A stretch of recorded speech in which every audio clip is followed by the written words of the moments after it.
প্রিয় দেশবাসী, অনেক নেতা রয়েছে বিএনপি, আমরা বর্তমানে দেখছি তাদের গাড়িতে আওয়ামী লীগের সময় শুধু পতাকাটাই ছিল না, না হয় একজন মন্ত্রীর সকল সুযোগ সুবিধা তারা ভোগ করেছে।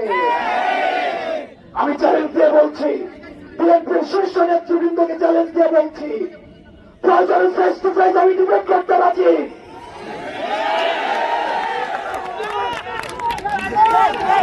আপনারা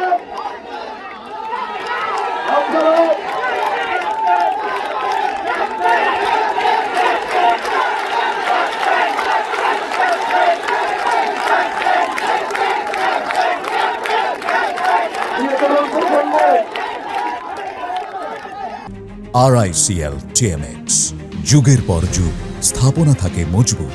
প্রিয় তরুণ প্রজন্ম, আমাদেরকে ভয়ভীতি দেখানো হয়।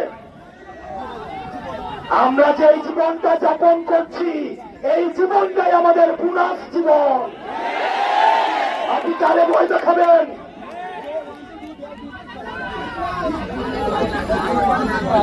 প্রিয় খুলনাবাসী, অনেক নেতাকে আমরা দেখেছি, এখন ব্যক্তিগত ভাবে চিনি।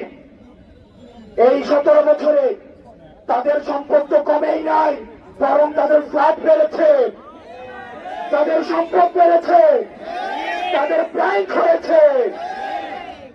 উল্টা পিঠে কর্মীরা রাস্তায় মাইর খেয়েছে, মামলা খেয়েছে, বাড়ি যেতে পারে নাই, সন্তানদের দেখতে পারে নাই। এই প্রতারণার রাজনীতির অবসান ঘটাতে হবে। আপনাদেরকে সিদ্ধান্ত নিতে হবে যে আপনারা কাদের হাতে দল দেশ তুলে দিবেন। আপনারা পাড়া মহল্লায়, আপনারা অলিতে গলিতে প্রজেক্টর দিয়ে আজকের যেভাবে নৃশংস কায়দায় এই চাঁদাবাজরা আজকে যেভাবে হত্যা করেছে, সেই ভিডিও আপনারা মানুষকে দেখাবেন। প্রিয় তরুণ প্রজন্ম, আমাদের অনেক দায়িত্ব রয়েছে। আমি গতকাল বলেছিলাম, আমাদের দেশের ভাগ্যাকাশে সংকট ঘনীভূত হচ্ছে। এই সংস্কার পিছিয়ে দিয়ে আমরা দেখেছি তারা আওয়ামী লীগ নিষিদ্ধেও তারা বেজার হয়েছে।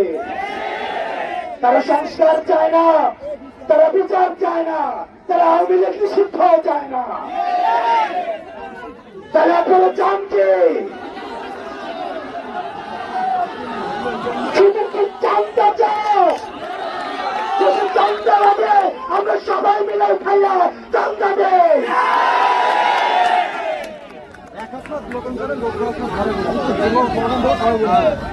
বিএনপি নেতৃবৃন্দকে বলবো, আমি সম্মান রেখে বলবো, আপনাদের অনেক রাজনীতিবিদের বয়স আমার বয়সের আরো 3 গুণ।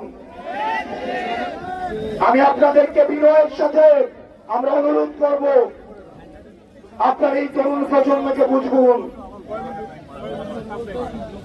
আওয়ামী নেতৃবৃন্দ, আওয়ামী লীগের চ্যাপ্টার ক্লোজ হয়েছে, কারণ তারা আমাদেরকে বুঝে নাই।